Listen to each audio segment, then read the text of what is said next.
Hello everybody, welcome back to Language, Litigation, and Integration Part 92, Casual Conversations 32. It's now February. It's pretty overcast today, that's why it's pretty dark on the film quality. And still don't have a studio. This will be my 370th YouTube, the highest quality content possible, with a literal $1 million cash offer to let me do anything. But typical stuff, talking points and current events, so you guys can all steal stuff and learn from me while I can't start a life or a family at all.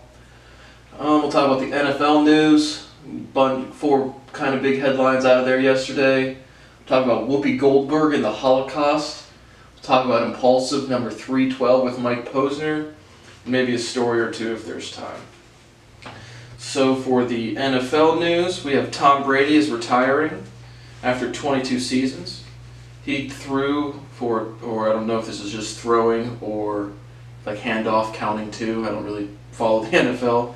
But he had 84,520 yards. I'm assuming that's completion yards throwing, with a 64.2% completion rate over his career, 624 touchdowns, 203 interceptions, 20 years straight at New England Patriots, and 2 at the Tampa Bay Buccaneers. So 7-time Super Bowl champ, 5-time Super Bowl MVP, over 10 appearances. He was 3 times NFL MVP, and a lot of other stats that didn't really mean much to me. But it was kind of, again, always grew up, always knowing the name Tom Brady, obviously, when I don't follow football, whenever they were winning Super Bowls left and right. So it's kind of interesting seeing the end of a long career. Good job, Tom Brady. But the next headline out of the NFL is we have I don't know if it was Goodell or just the NFL in general, they announced a whopping $1 million cannabis research initiative to see if cannabinoids can help with, I think they said pain, but does it help with cellular responsivity? Is the proof already done on the internet for the past literally 60 years? Yes.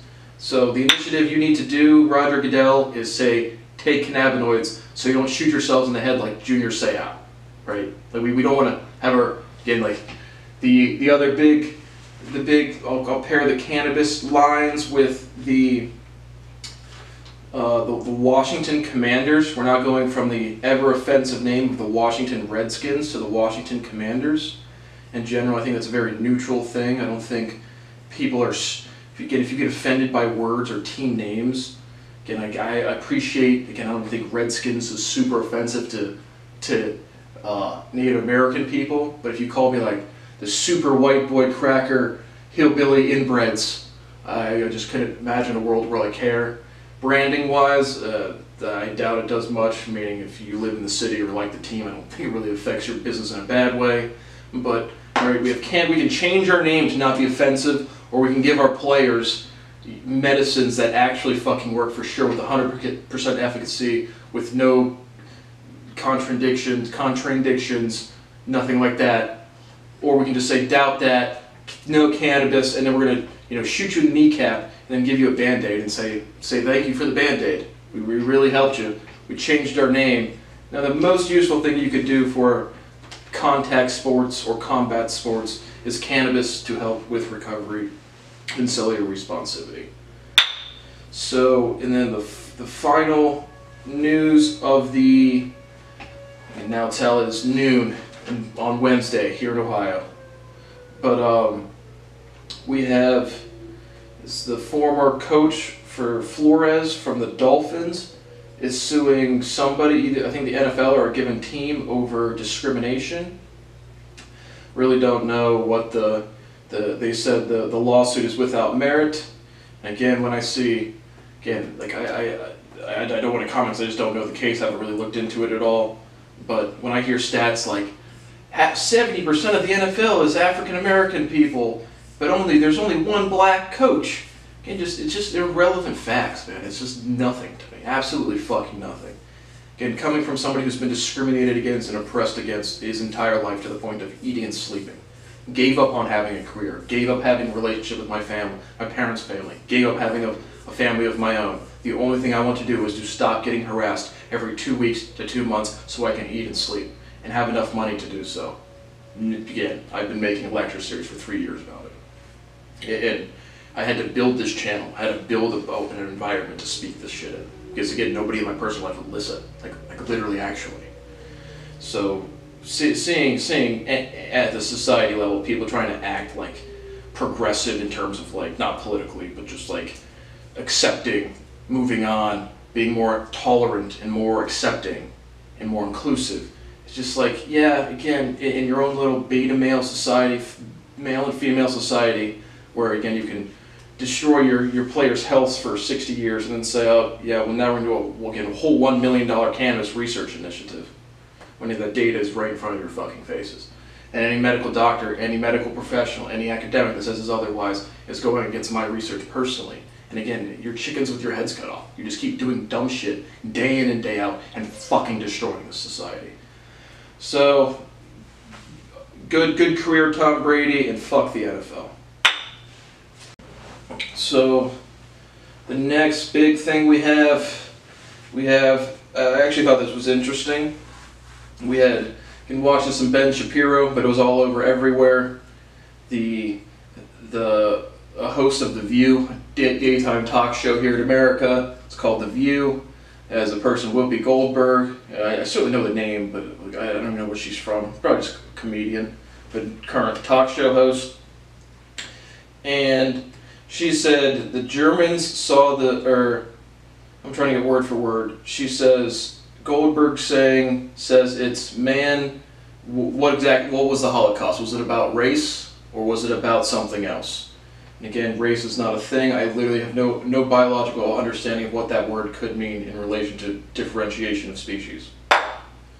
But word for word she says, I have paraphrased, it's man denigrating man, but I think word for word she said, it's man showing inhumanity to man, versus the obvious thing. Clearly Hitler explicitly says he sees Jews as a race, not a religion.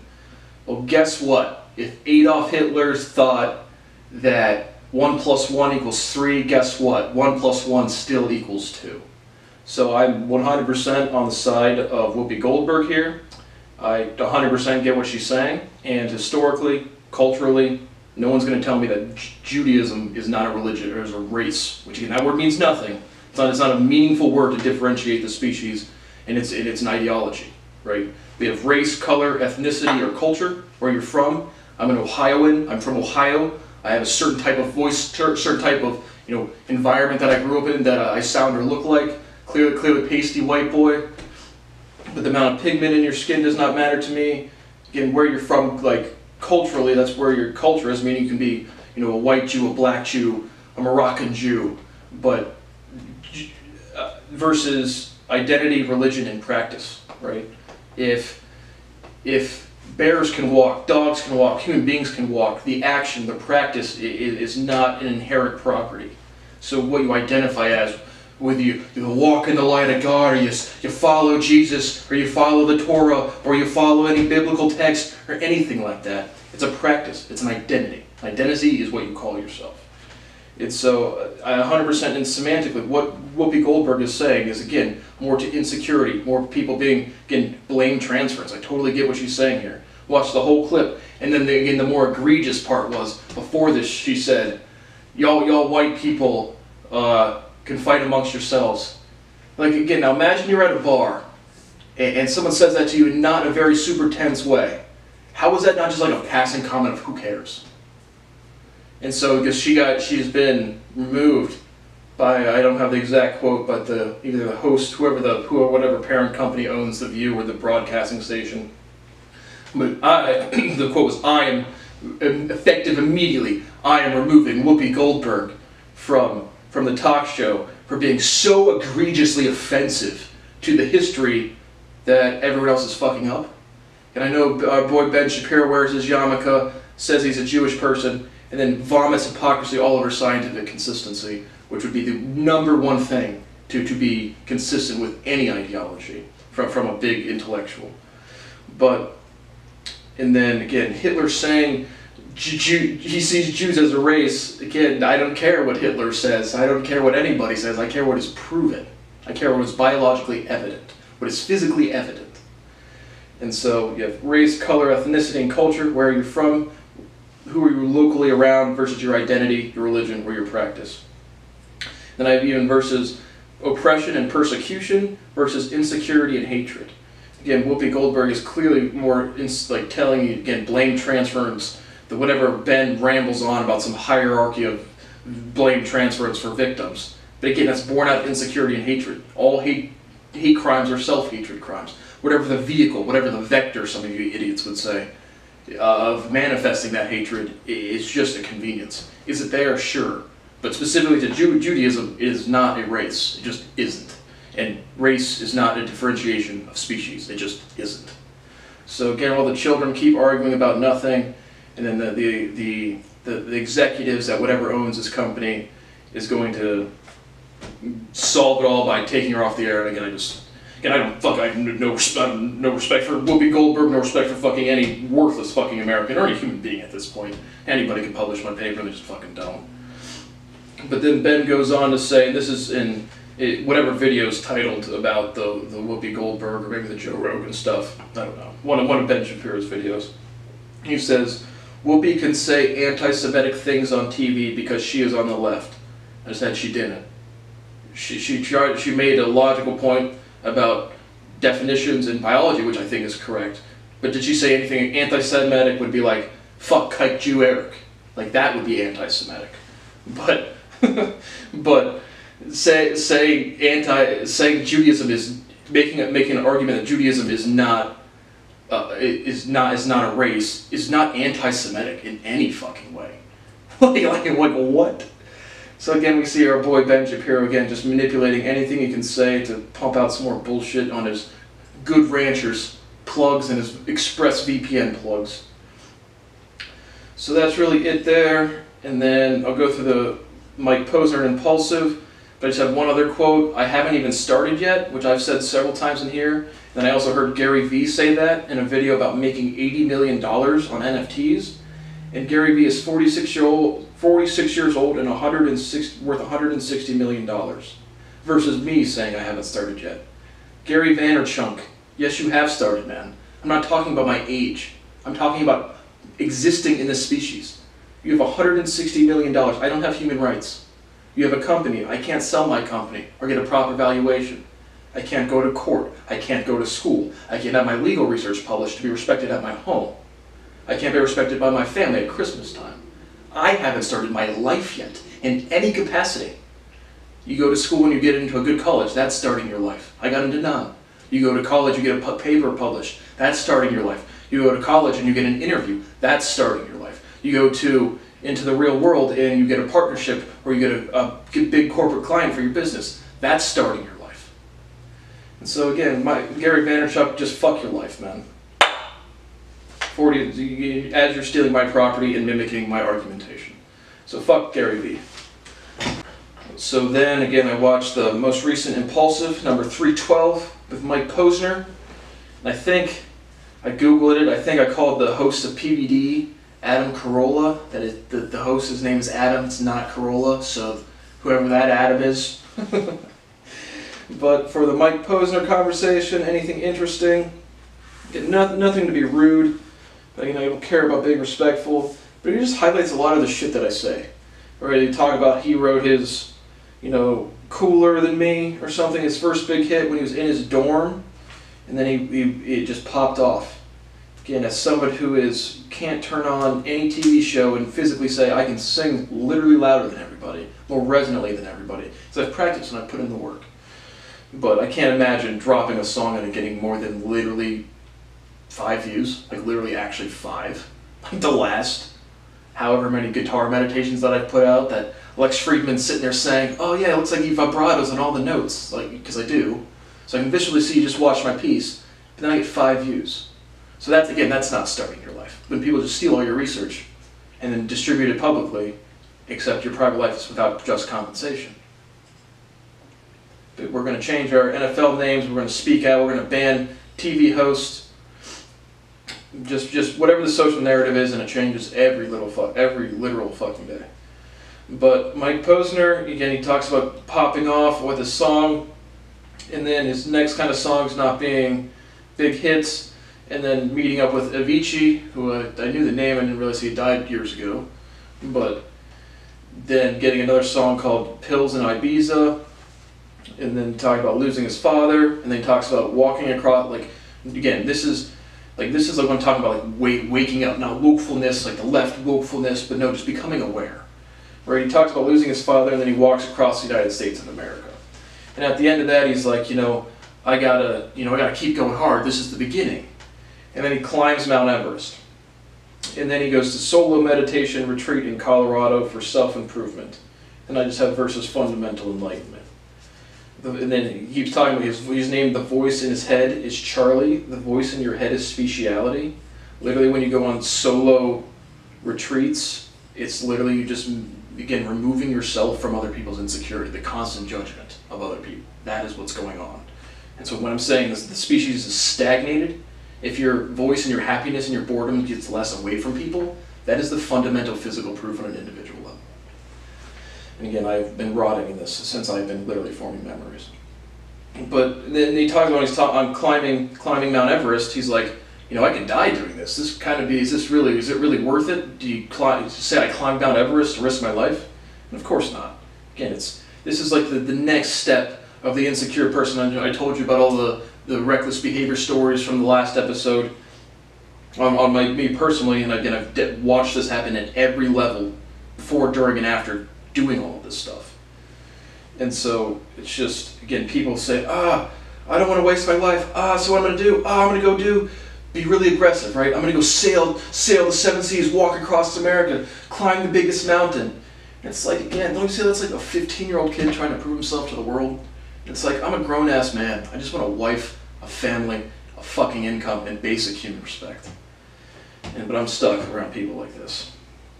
But again, that's the next step of engaging in reckless behaviors, becoming slightly aware, and then manifesting yourself by being really competitive. And I have judgment, awareness, and behavior efficiency, and gaslighting. He says, word for word, I was exploring myself. Again, fundamental enlightenment, me, I've known myself. There's nothing left for me to discover. I'm not in the self-discovery phase. I know exactly who I am. I know exactly what I want to do. I know exactly what I have done. And I just have no fucking human rights. And I want to die every minute of every day because of it. And just no one gives a fuck, man. These are all great lessons for the kids in the future. I make these videos, one, because I'm, again, trying to fucking start my life, make some fucking money. But just to demonstrate all this shit. You guys can say whatever you want. Your legacy is treating me like a fucking scapegoated little piece of shit. And I hate myself, man. I cannot have personal identity until I'm allowed to fit into the species. I'm not allowed to fit into the species. But then he said Everest started to seem foolish. And then Logan Paul and Mike Posner talk about personal growth versus content creation. Logan Paul just says, I'm not me when I'm not creating. Again, Logan said he has been going to some therapy sessions now. And I think therapy is a complete fucking waste of time. We'll talk about that in a second. Again, personal growth, like therapy, the entire practice of psychology to me is literally just being able to talk about yourselves in front of other people, which is, again, speciality, stagnating the entire society. But I'm totally with Logan. I don't need to go to a retreat in the woods. I don't need to go hike Mount Everest. I don't need to go do extreme things. I just like to create content because it's learning, it's teaching, it's spreading information, which is axiomatic driver. And if the only way you can get out of that is if you're so privileged you don't have to do anything. If you can have a job and just sit there and judge other people.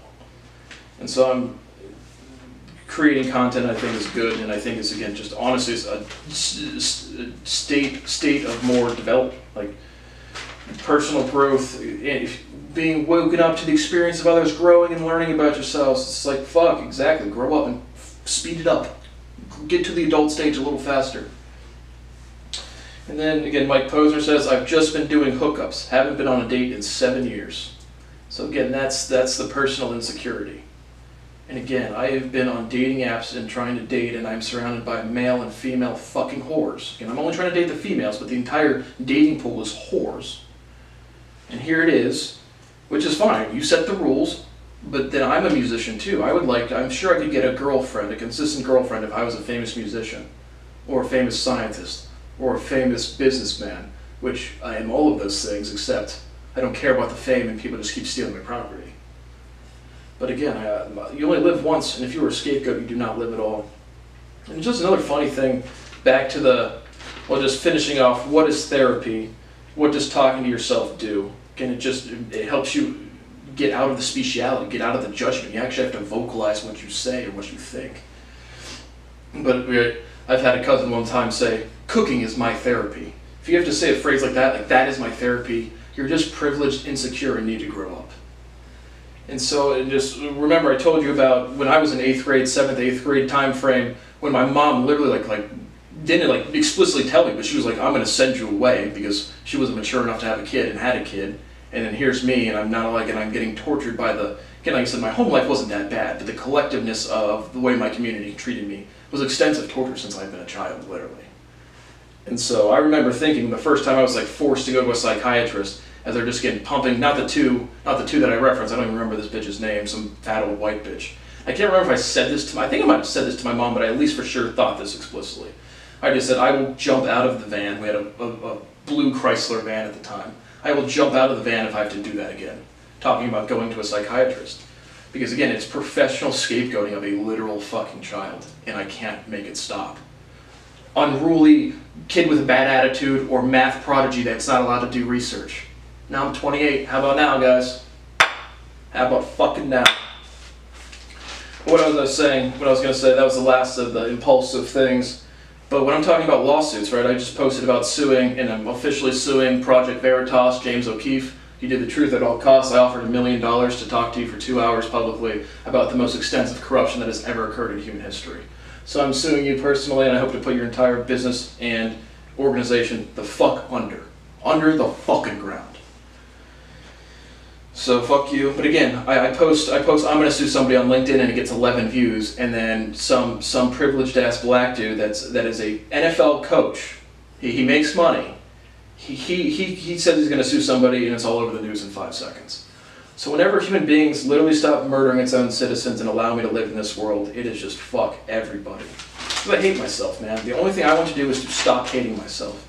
I'm not going through self-development. I'm a grown-ass man. I know exactly what I want. I've reached fundamental physical enlightenment, which nobody else in the species ever has. Maybe God at some point.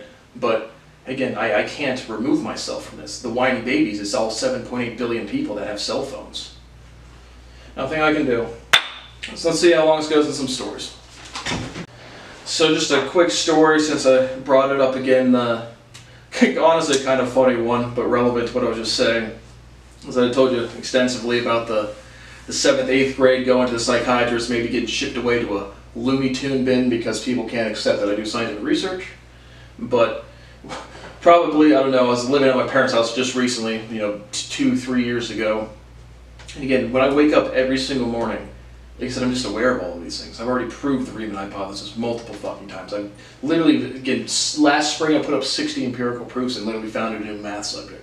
For the record, when people watch this, I didn't start. People say, oh, Isaac Newton flourished during a pandemic and started calculus. I had done all of the fundamental provings when I was a literal child, and it took me about 15 years to stabilize my life enough to work for a year on math, or not even a year, but a couple, again, right after I got my patent, think about math and research for 6 months, and this shit was done foundationally proven by 2016, 2017. So well before COVID. It's just for the historical record. Because again, people will say whatever. I will literally post these videos and people will still just lie about my life and accept whatever gossip goes on behind my back. That is what my life becomes. But one day at my parents' house, I just wake up in my life. I don't get to live my life. Again, I'm the most accomplished scientist ever, and I can't give my family health advice. I can post up 150 lectures. They simply won't watch them, and they will still stagnate and insult me and disrespect me instinctually. It's the only thing that can occur. It's the only thing that has occurred. And so what would you do in that scenario? Well, I would scream. I would just fucking scream, because I don't get to fucking do fucking anything. All the people who cheated through college, who all lied on their test, who I took my friend's fucking application, lied on his application. They all get jobs, they all get girlfriends, they all have relationships with their families. and they just destroy my fucking life and walk the fuck out. So I would scream. That's what I would do. I don't scream a lot. It's just like every once in a while I just have to fucking roar. And so one day I'm out, it's in the morning, and I'm just getting screaming. Not for hours. And my mom comes out and she goes, and she's getting out again. My parents are just grown ass children, and she comes out and she's like, and she's like, why are you screaming like that? Because again, she just doesn't. They want to have a good day. That's literally the verb she says. She's like, when you act like that, it ruins our the mood for the whole day. Again, I've never experienced happiness before, Mom and Dad. Like, I've never made friends. I have never had a girlfriend. I've never fit into school. I've never been allowed to do research, which has been my entire educational experience. And so, again, maybe just 5 to 10 minutes of just being utterly and rawly aware of how fucking disgusting my existence truly is. And knowing the minute that I die off of this planet, people will be like, oh, he's really smart, he's a great musician, he's this and he's that. And I don't get to experience the life as I fucking live it. And so my mom, it's actually kind of a funny story, because my mom comes out again, she's like, well, I've never screamed all day. And again, I've never screamed more than like 10 minutes, like ever. So, not all day, but again, exaggerated to the extreme, and straw man me from there. But I remember she literally goes again, she's like, oh, well, I'll call somebody to have them take you away. And I just kind of like was taken aback, because at the time I was 25. You could kick me out of your house, Mom and Dad. You couldn't call to have me sent off to some fucking Looney Tune bin at 25. But it was great to see them still in that mindset. And again, if you don't want to raise your kid, you probably shouldn't have them. I didn't ask to be fucking born. But again, that was just a relevant story. Again, another time, you can't send a 25-year-old to a Looney Tune bin for, again, having his rights violated. Again, this is the time the cops are coming to my door saying, stop with the emails. The one avenue I had at that point, before my YouTube channel, which still gets no views besides everyone stealing, was to email people scientific proofs. So I had a law enforcement officer come to intimidate me against my constitutional rights to stop science. I die and mathematics stops for about 100,000 years. You guys die and no one cares. And so law enforcement, the FBI agent that cleared his belt, you guys take me and you out of the equation. A law enforcement, it's Gestapo shit, man. That's actual fucking Hitler Nazi type of shit. And so, and again, just clueless. Stop with the emails. And then I close the door, and my dad says, "You're my biological kid. You're not my real kid." And again, oh bummer. My dad, who's 63, who doesn't watch or support anything I've ever done, ever. Oh, fucking bummer, man. If I ever get a paycheck and I can feel safe, fuck everybody, man. I hate my fucking life. But what else was I gonna fucking say? Just another real quick story. Again, after my wonderful holiday visit at Christmas, again, I've known feds, SEMA throwing the snowball. I knew you guys were watching me since Philadelphia, and I knew fucking somebody in the species was watching me since age 12. So, again, it's like the fucking Animal Channel, right? We watch this one grow up and see where he goes and see what he does, shit like that. And now that I've done what I've done, I know what I'm fucking talking about. The same Bob Evans story I've told 1,000 times outside. But I'll tell that one here, but that's not the point either. But some dude say, I really just don't know how many fucking undercover feds we got. And I know feds know about aliens. I know aliens are here. They're everywhere. But I'll talk more about aliens. That's not the point for this fucking story. But I have I'm just not sure who's who all the time. Again, I assume everyone's human beings. I know some of them aren't. Again, that's just a word. Again, what biological differentiates a species? I think our biggest thing, there's been at least 2 in our lineage. I think the difference between the reptilians and the amphibians are our big teeth. Someone told me outside I have big teeth. But exposed bones. And our dental record, I think, would probably be one of the most indicative biological differentiations for species, lineages, localities. Again, just freestyling as best I can on that stuff. But after the Christmas dinner, I go into the gym, and I'm assuming this is just a Fed coming up to me or just someone poking at me. But he comes up to me and he goes, unprovoked, I'm changing in the locker room, mind my own business, I don't talk to anybody at the fucking gym ever. But he just comes up to me, it could just be a regular gym goer trying to strike up a conversation, but it struck me up as a Fed. But he was like, He just unprovoked, "Hey boss, how was your holidays?" And my literal response was, "Interesting," because they were terrible. But again, I'm not. I will never like spew. Like, I'm not a sad person. Like, I'm not gonna like spew out my problems to another person. I've never wanted to do that. Never had to do that. Just like, okay, this person treats me like shit. Just stay the fuck out of my life. Next. But, "Hey boss, how was your holidays?" Interesting. And then he says to me, "Enjoy them. When you're my age, they go fast." To which I said, "They're going pretty fast already." And they fucking are. Again, I've never been one to like waste half my life and then get to be 50 or 60, and this guy's probably like mid-50s, and say, "Oh, I wasted my life, now they're going fast." Again, I live the maximum I can every single day. But I don't have access to healthcare, my back is still shit because I can't get stem cell treatments, and my life is just completely fucking stagnated, and I am miserable. But enjoy them. Yeah, man. I don't know what planet you people live on. If you do not have human rights, you cannot feel happiness. It's not sadness, it's survival. Real fucking survival. And I don't know what the fuck to do. I can't do anything, I've done it all. I'm offering $1 million cash to talk about being tortured publicly. And so I just don't understand what world this is. Enjoy them when you're my age. Again, someone giving me a command, enjoy them. That right there is a statement of privilege I will never experience. I can't just choose to be happy. I can't, when your rights are violated, that's the only thing you're trying to resolve until it resolves, and it can't and it hasn't. Because Americans lie about UFOs, they lie about our species, they lie about the UFO data they have, they lie about blowing up their fucking buildings. And everyone's worried about the Tampa Bay, the Washington Commanders versus the Washington Redskins. So again, every day, history happens every day, and you're all on the wrong side of it. Thank you for watching Language Litigation and Integration Part 92, Casual Conversations 32.